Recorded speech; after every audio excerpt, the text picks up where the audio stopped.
Hello, everyone, and welcome back to Speak and Feel English, the podcast where we explore real English usage in a natural and professional way so that you can sound confident in everyday conversations as well as in formal environments. I'm Mia, and as always, I'm joined by my co-host Ethan, who brings thoughtful examples and clear explanations to every episode. Today, we're discussing a subtle but extremely useful topic in English, the difference between seems and looks. These two verbs appear simple on the surface, yet learners often mix them up because both relate to impressions and observations. Ethan, I think this topic is especially important because misunderstanding it can slightly change the tone or certainty of what someone says. I completely agree, Mia. What makes this topic fascinating is that both words help us describe how we interpret information, but they rely on different kinds of evidence. When we say looks, we are typically talking about something we observe visually. In contrast, when we use seems, we are expressing a more general impression that may come from logic, tone, behavior, or indirect clues rather than appearance alone. This difference might sound small, but in professional communication, it signals whether our statement is based on observation or interpretation, and that distinction matters a great deal. That's a great starting point. Let's begin with looks. If I say, "The office looks busy today," I'm clearly basing my statement on what I can see. People walking around, phones ringing, maybe stacks of files on desks. My conclusion comes directly from visual evidence. I'm not analyzing deeper reasons yet. I'm just describing the appearance of activity. Exactly. And if we expand that example slightly, we can say, "The office looks busy today because several meetings are happening and everyone is moving quickly." Here, we still begin with visual evidence, but we also support the observation with details. The key idea is that looks anchors the statement in sight. Even in metaphorical situations, the word keeps that connection to appearance. Now compare that with seems. If I say, "The office seems busy today," I may still be influenced by what I see, but I'm also considering other factors. Perhaps I notice that emails are coming faster than usual, or the manager mentioned a deadline, or people sound stressed in conversations. My conclusion comes from multiple signals, not just visual observation. Yes, and this is why seems often feel slightly more thoughtful or analytical. It suggests that the speaker is forming a judgment rather than simply reporting what is visible. For example, if I say, "She seems confident," I may be reacting not only to her posture, but also to her tone of voice, her word choice, and the way she answers questions. The impression is broader than appearance. That's such an important distinction. Let's try another comparison to make it clearer for listeners. Imagine we are watching someone deliver a presentation. If we say, "He looks nervous," we are probably referring to visible signs like shaking hands, avoiding eye contact, or fidgeting. But if we say, "He seems nervous," we might be responding to hesitations in his speech, long pauses, or the way he struggles to answer questions, even if he appears calm visually. Exactly. And here's something interesting. Sometimes both words can be used in the same situation, but they subtly change the meaning. Suppose I say, "The plan looks risky." That implies that from what I can see on paper, the plan appears dangerous or uncertain. But if I say, "The plan seems risky," I'm implying that after thinking about the consequences or underlying assumptions, I believe it may lead to problems. The second statement shows more evaluation and reasoning. So one way to summarize it for learners is this. Looks connects strongly to visual evidence, while seems connects to overall impression or reasoning. Of course, in everyday speech, the difference may be subtle, but in professional communication, it can help listeners understand how confident or analytical your statement is. Right. And I also think it's useful to talk about how these verbs influence politeness and tone. For instance, if a manager says, "This report looks incomplete," that comment sounds direct because it points to visible problems. But if the manager says, "This report seems incomplete," the statement becomes slightly softer because it allows room for explanation. It suggests the manager is open to being corrected. That's a brilliant observation. Language often shapes how criticism is received. Using seems instead of looks can signal that we are making a tentative interpretation rather than a final judgment. This is especially helpful in workplaces where collaboration and diplomacy matter. Absolutely. Let me add one more comparison that often helps learners remember the difference. Think of looks as describing the outside, while seems describes the inside or the bigger picture. When we use looks, we focus on what is visible. When we use seems, we focus on what we infer. I like that explanation a lot. It's simple but powerful. And before we move forward, I want to remind listeners that neither word is more formal than the other. Both appear in professional and casual English. The choice depends on the type of evidence behind your statement. All right, Mia. Let's move deeper into how these two verbs actually function in sentence structures, because once learners understand the grammar patterns behind seems and looks, they gain a lot more control over their speech. One of the most common structures with both verbs is the pattern subject plus seems/looks plus adjective. For example, we might say, the situation seems complicated, or the situation looks complicated. Both sentences are grammatically correct, yet the choice of verbs still reflects whether we are thinking analytically or reacting visually. Exactly. And this pattern is very flexible because the adjective can describe mood, difficulty, quality, or condition. For instance, I might say the restaurant looks crowded if I see many people through the window. But I would say the restaurant seems popular because popularity is not something I can directly see. I infer it from customer behavior, reviews, or recommendations. So the grammar stays the same, but the reasoning behind the adjective changes the verb choice. That's a great illustration. Another useful structure involves to be clauses, such as seems to be or looks to be. For example, the project seems to be progressing well. Here, the speaker is evaluating progress based on updates, results, or communication. In contrast, the project looks to be progressing well suggests that visible signs, perhaps charts or presentation slides, show improvement. The difference again lies in the type of evidence. Yes, and I think this structure is especially common in business communication, where people discuss trends, outcomes, and expectations. Saying the numbers seem to be improving indicates analysis of data over time, while the numbers look good might simply refer to what appears on a report at that moment. Both statements are useful, but they signal slightly different levels of interpretation. Absolutely. Another structure learners should know is when we add like after the verb. For example, it looks like it's going to rain, or it seems like it's going to rain. This pattern introduces a full clause that explains the impression. With looks like, we might be pointing to dark clouds or strong wind. With seems like, we could be considering the weather forecast, humidity, or temperature changes. That's a very practical example because weather predictions are something people talk about all the time. And it highlights something important. Sometimes both verbs are acceptable, but they highlight different thought processes. One focuses on what we see, the other includes reasoning or information. Exactly. And here's another useful pattern. There seems to be versus there looks to be. For instance, there seems to be a misunderstanding implies that something in communication suggests confusion. Meanwhile, there looks to be a misunderstanding might refer to visible reactions, such as puzzled expressions or inconsistent documents. This structure is very helpful in professional environments because it allows speakers to address problems gently without sounding accusatory. That's such an important point. Soft language is essential in teamwork. If a colleague says, there seems to be an issue with the timeline, it invites discussion rather than blame. Using seems often creates space for clarification, which is valuable when decisions affect multiple people. Right. Let's also discuss how intonation and context interact with these verbs. Even though grammar provides the framework, tone can influence meaning. If someone says, that looks interesting, with genuine enthusiasm, it conveys curiosity. But if the same sentence is said with hesitation, it might signal doubt. With seems, tone can similarly adjust how confident or tentative the statement feels. It's about delivery as well, and when learners practice these verbs, they should pay attention not only to grammar, but also to how the sentence sounds. A calm, thoughtful tone often pairs naturally with seems, because the verb already suggests reflection. That's a great observation. I also think it's helpful to remember that seems often appears in analytical writing or thoughtful conversation, while looks appears frequently in descriptive contexts. For instance, a journalist might write, the policy seems effective based on early results, whereas a designer might say, the layout looks clean and modern. Each verb fits the speaker's focus. Yes, and that distinction can help learners choose naturally. If you are describing appearance, visuals, or immediate impressions, looks is often the right choice. If you are interpreting information, behavior, or outcomes, seems usually fits better.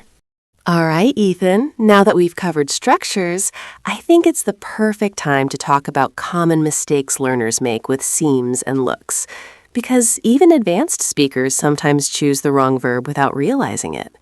One frequent issue is overusing looks, simply because it feels more concrete and easier to remember.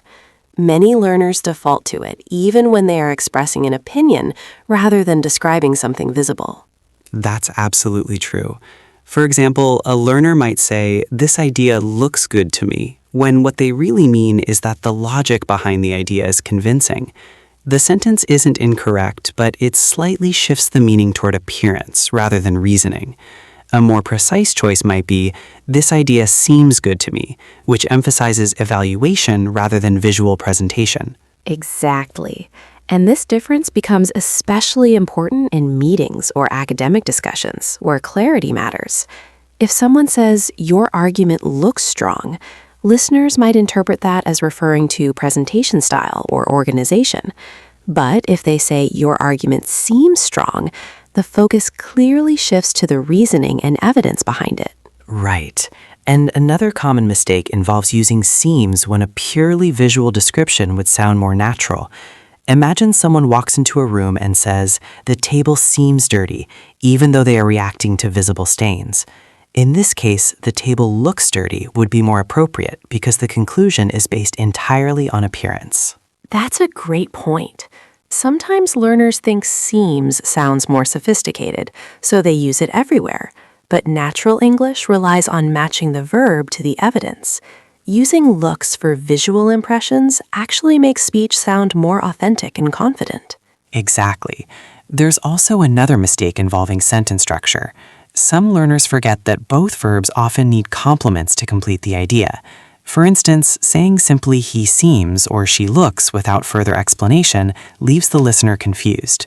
These verbs usually require an adjective, a clause, or additional information, like "he seems tired" or "she looks confident." Yes, these verbs function almost like bridges that connect the subject to an impression. Without something after them, the sentence feels incomplete. And this becomes even more important in professional contexts, where incomplete statements can sound uncertain or unclear. Another interesting mistake happens when learners mix the verbs with inappropriate evidence. For example, someone might say, "It looks like the company will grow next year," even though their conclusion comes from financial analysis rather than visible signs. In that case, "It seems like the company will grow next year" better reflects the reasoning behind the statement. That's such a useful distinction, especially for business communication. Choosing the right verb signals whether you're observing or analyzing.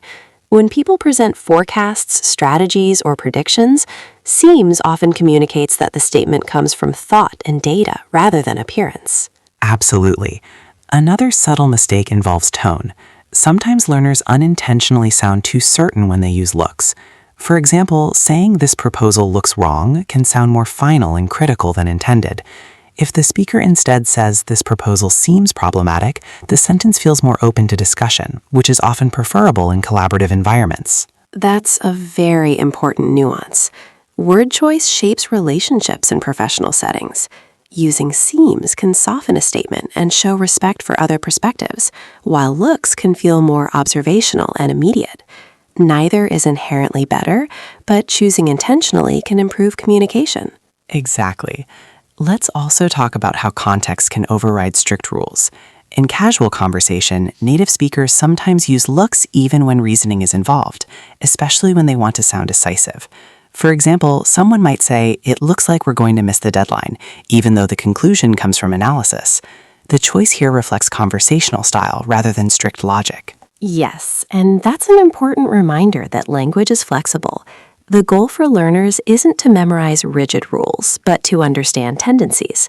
Looks usually connects to appearance, seems usually connects to interpretation, but real conversations allow overlap. Awareness of this range helps speakers sound more natural. Absolutely. One helpful practice strategy is to imagine the source of your information before speaking. If your impression comes from sight alone, choose looks. If it comes from thought, evidence, or intuition, choose seems. That quick reflection can guide your choice instantly. All right, Ethan, Let's move into practical, real-life situations, because this is where learners truly start to feel the difference between seems and looks. Imagine we're in a workplace setting, and a team is reviewing a presentation before a big client meeting. One colleague might say, "The slides look clear and professional." In this case, the comment focuses on visual design, the layout, colors, spacing, and readability. The speaker is reacting to what they can see immediately. Exactly. But now consider another colleague who says, "The argument seems convincing." This statement is not about visual design at all. It refers to the logic, structure, and persuasiveness of the content. The person is evaluating reasoning rather than appearance. This distinction is incredibly common in professional communication, where both presentation and substance matter. Yes, and this applies to interviews as well. Suppose a hiring manager says, "The candidate looks confident." That might refer to posture, eye contact, and body language. But if the manager says, "The candidate seems capable," the focus shifts to answers, experience, and problem-solving ability. The second statement reflects a deeper evaluation, rather than a surface impression. That's a great example. Let's take another everyday situation, customer service. Imagine a customer enters a store and says, "This jacket looks expensive." They are reacting to the material, design, and brand label. However, if they say, "This jacket seems durable," they are making an inference about quality, possibly based on stitching, weight, or reputation. The first statement is visual, the second is interpretive. Right, and this difference also shows up in social situations. Suppose you meet someone at an event. You might later tell a friend, "She looks friendly," because she smiled often and maintained open body language. But you might say, "She seems thoughtful," if she asked meaningful questions or listened carefully during conversations. Again, one describes visible behavior, while the other reflects interpretation of personality. Exactly. And what's interesting is that in many cases, both verbs could technically work, but they guide the listener toward different interpretations. For instance, if I say, "The meeting looks successful," listeners may imagine visible signs like applause, smiles, or agreement. But if I say, "The meeting seems successful," they might assume I'm judging outcomes, decisions, or long-term impact. That's a really important point, because professional communication often depends on precision. If you're writing an email summary after a meeting, saying, "The discussion seems productive," suggests thoughtful evaluation, whereas "the discussion looked productive" sounds more like a quick visual impression. Choosing carefully helps the reader understand your perspective. Absolutely. Let's also talk about how these verbs appear in problem-solving situations. Suppose a manager reviews a project timeline and says, "The schedule looks tight." That suggests a visual impression based on dates or charts. But if the manager says, "The schedule seems unrealistic," the statement implies deeper analysis of workload, resources, and constraints. Yes, and that's where seems becomes especially valuable, because it allows the speaker to raise concerns without sounding overly certain. It leaves room for discussion and adjustment. In collaborative environments, that flexibility can make communication smoother and more constructive. Exactly. Another scenario is performance feedback. A supervisor might say, "Your report looks well organized," which focuses on structure and formatting. But saying, "Your conclusions seem well supported," highlights the strength of reasoning and evidence. Both comments are positive, but they evaluate different aspects of the work. That's a wonderful illustration of how these verbs help us communicate specific types of feedback. And when learners understand this distinction, they can give more precise compliments, critiques, and observations. Right. I also think it's helpful to mention that in everyday conversation, these verbs help us signal how confident we are about something. Saying, "It looks like the train is delayed," might come from seeing the schedule board. Saying, "It seems like the train is delayed," might come from hearing announcements, noticing crowd reactions, or recalling past experiences. The verbs quietly reveal the source of our information. Exactly. And once listeners start paying attention to that source, whether it's visual evidence or interpretation, choosing between looks and seems becomes much easier. The decision stops feeling like grammar and starts feeling like logic. That's a great way to put it. Language reflects thinking. When speakers know why they are saying something, the correct verb usually comes naturally. All right, Ethan, let's bring everything together for our listeners. We've talked about meanings, sentence structures, common mistakes, and real-life examples. So now I think it would be helpful to summarize the key difference in the simplest possible way. If someone remembers only one thing from this episode, it should be this. Looks usually refers to visual evidence, while seems usually reflects interpretation or reasoning. That single idea can guide most decisions. I agree completely. When speakers ask themselves where their impression comes from, the correct verb often becomes obvious. If the impression comes mainly from sight, then looks fits naturally. If it comes from analysis, intuition, or indirect clues, then seems is usually the better choice. This distinction helps listeners understand not just what we think, but why we think it. Exactly. And I also think it's useful to remember that these verbs influence tone. Looks can sound more immediate and observational, while seems can sound more thoughtful or tentative. Neither one is better. They simply serve different communication purposes. Skilled speakers choose between them depending on whether they want to emphasize observation or interpretation. That's a great point. Let's reinforce this with a few quick comparison examples. If I say, the room looks quiet, I'm reacting to what I see. Maybe people are working silently or the lights are dim. But if I say, the room seems quiet, I might be responding to a combination of factors, such as low noise levels, calm behavior, or even the overall atmosphere. The second statement suggests a more holistic impression. Here's another example. Imagine someone reviewing a proposal. Saying, the proposal looks detailed, focuses on visible elements like formatting, charts, and length. But saying the proposal seems thorough suggests the speaker has considered the depth of research, supporting evidence, and logical structure. The difference lies in what the speaker evaluated. Exactly. These verbs also help us manage certainty. When we say seems, we naturally leave space for discussion or correction. For instance, it seems we may need more time, sounds collaborative and open to feedback.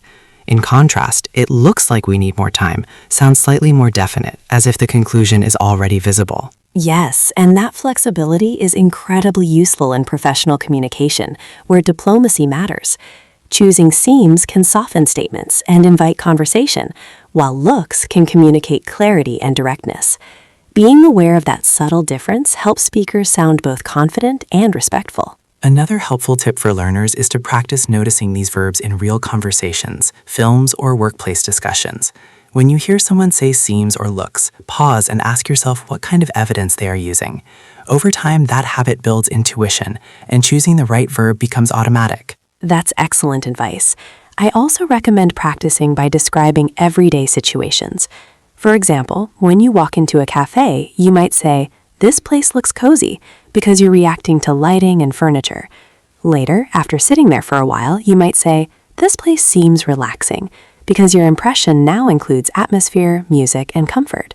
Practicing this way connects language directly to experience. Exactly. Language becomes easier when it reflects real perception rather than memorized rules. And I think that's the main message from today's discussion. Understanding the logic behind words helps you use them naturally. Instead of worrying about grammar alone, focus on the source of your impression. Perfectly said. So to summarize one last time for our listeners, use looks when your impression is visual. Use seems when your impression is interpretive.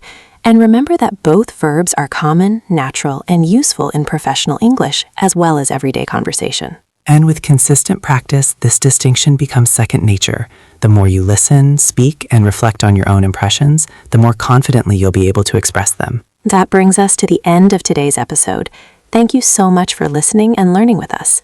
For more episodes, practical lessons, and real conversational English, make sure you subscribe to the channel Speak and Feel English, and keep following all the podcast episodes so you can continue improving your fluency and confidence. Thanks for joining us, and we'll see you in the next episode.